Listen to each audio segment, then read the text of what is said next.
समझौता या संग्राम? हालात ये जो प्रोफेसर अमिताभ कह रहे थे कि जैसे वीकेंड आता है वैसे ही यहां पर यह कह दिया जाता है कि भाई साहब बनने वाली है बात, बनने वाली बात, बनने वाली बात, और मंडे ट्यूसडे आते आते फिर जो है अब ईरान को छोड़ेंगे नहीं, छोड़ेंगे नहीं, छोड़ेंगे नहीं। तो क्या ये उसी पैटर्न का हिस्सा है या इस बार वाकई भरोसा किया जा सकता है? समझौता या संग्राम, इसके लिए कुछ पॉइंटर्स आपके सामने रख रहा हूं जिससे समझने में आपको मदद मिलेगी।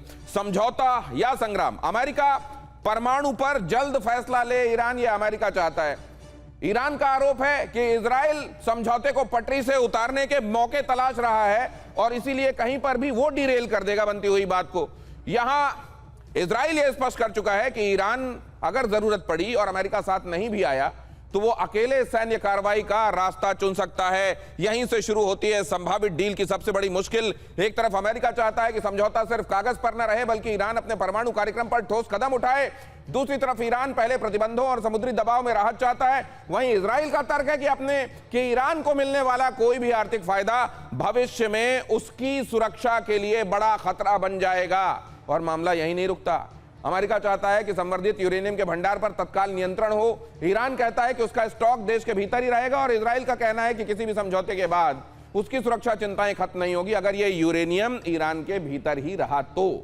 सबसे बड़ा टकराव मिसाइल और ड्रोन कार्यक्रम पर है।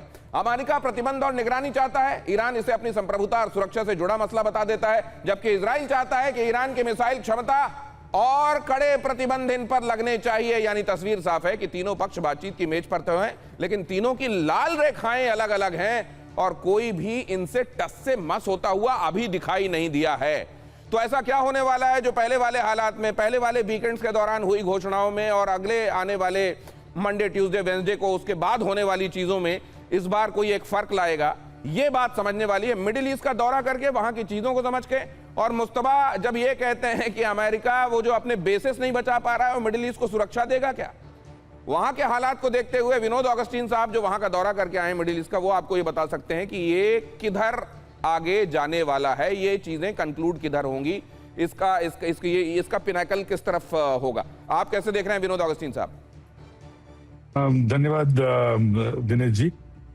सबसे पहली बात हमको ये समझना है, दर्शकों को भी ये समझना है, देखिए अमेरिका को क्या चाहिए। इनफैक्ट परसों मैं फिर जा रहा हूं, अमेरिका को क्या चाहिए और ईरान को क्या चाहिए और इन दोनों के बीच में कहीं मेल मिलाप हो रहा है कि नहीं। यूएस का सबसे बड़ा ऑब्जेक्टिव है, जैसे आपने कहा, ऑफ रैम्प चाहिए, अमेरिकन ट्रूप्स और उनके जो बेसेस हैं उस पर अटैक ना हो। और ईरान ने बखूबी दिखा दिया है कि ईरान डाउन एंड आउट नहीं है। और अमेरिका का सब दूसरा क्या चाहिए वो है ईरान के न्यूक्लियर वेपन के जो थ्रेशोल्ड हैं वो क्रॉस ना हो, मार्केट इकोनॉमी स्टेबल हो, और जैसे जनरल साहब कह रहे थे हॉर्मुज या तो खुल जाए या हमेशा के लिए खुला रहे। क्या ये चारों चीजें ईरान के दायरे में आता है कि नहीं, ये देखना जरूरी है। और ईरान को सबसे इंपॉर्टेंट क्या चाहिए, उनका रजीम का सर्वाइवल। जैसे जनरल साहब ने बताया, इतना बड़ा अटैक शायद ही अभी तक हुआ हो।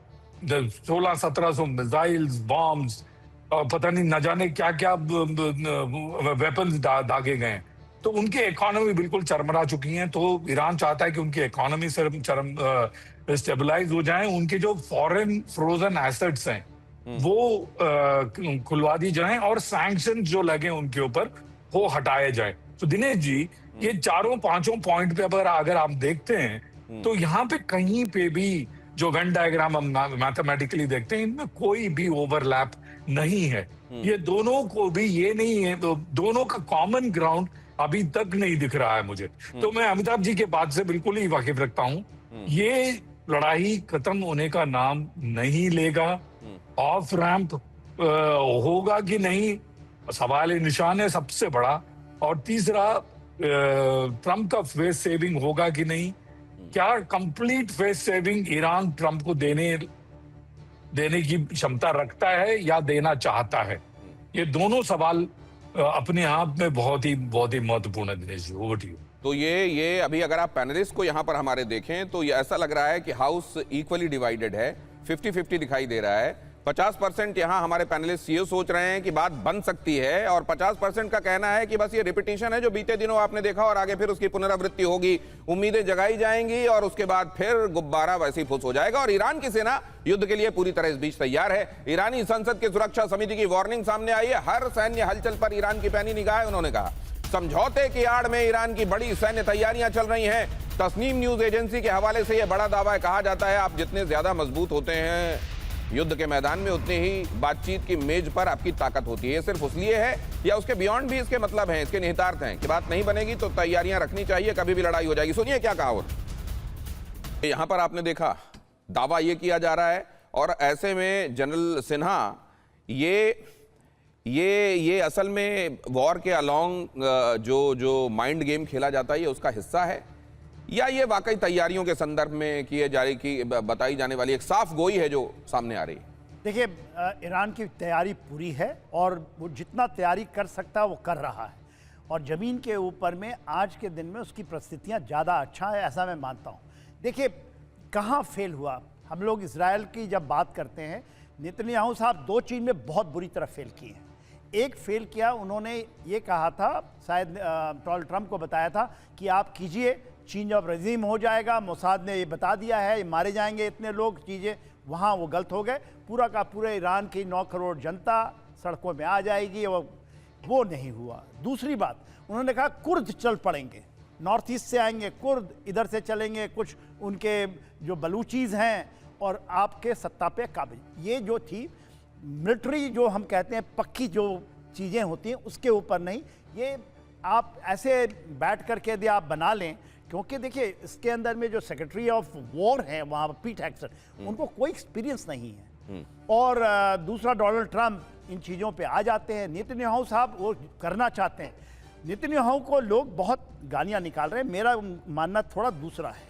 नेतन्याहू ने बहुत बड़ी गलती की थी, हमास उनका है, उनका पैदा किया हुआ चीज गाजा में ये नेतन्याहू का था, जो कि उनको धोखा दे गया। और उसके बाद जो एक्सिस ऑफ रेजिस्टेंस बनी, लोग कहते हैं कि नहीं हमास इन्होंने किया, ईरान ने तैयार किया था, ईरान को मौका मिला उसने कर लिया उसके साथ। देखिए जो चीज़ें हुई हैं नेतन्याहू जो कर पाए हैं, और इसमें उनकी एक बहुत बड़ी जीत है नेतन्याहू की। क्या होगा अक्टूबर में, आने वाला समय बताएगा। हमास में लथानी रिवर 29 किलोमीटर उस वहाँ चले गए हैं जहाँ पहले कभी हुआ करते थे, वो और खुद आ गए थे, उनके हुक्मरान लोगों ने पीछे आ गए थे, वहाँ चले गए। गोलान हाइट में बफर जोन एक्वायर कर लिया है, सीरिया में घुस पड़े हैं। उन्होंने गाजा में 70% येलो लाइन, और ट्रंप चाहते हैं जो वहाँ पर रबेरा लाना चाहते हैं वो उसी लाइन पे है। और हूती के ऊपर में वो कुछ काम कर रहे हैं, अभी तक कर नहीं पाए। इतने दूर तक तो वो सही है। ईरान के संदर्भ में जो कह रहे हैं ना कि 40 साल से हम कर रहे हैं और 20 साल से तो सब सत्ता में काबिज हैं, वो नहीं करने देना चाहते हैं, वो उनकी विशेष हो सकती है, मगर आप कैसे कर पाइएगा?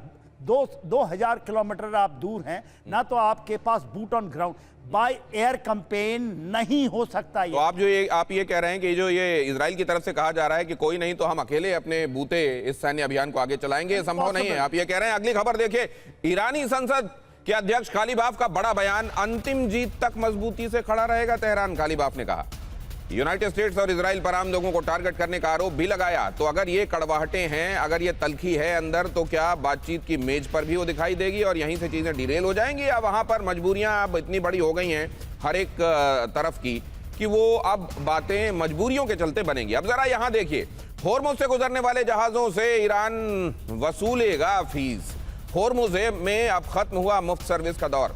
स्ट्रेट ऑफ होर्मुज पर अराक्ची का ये बड़ा ऐलान, होर्मुज पर ईरान और ओमान की संप्रभुता का दावा।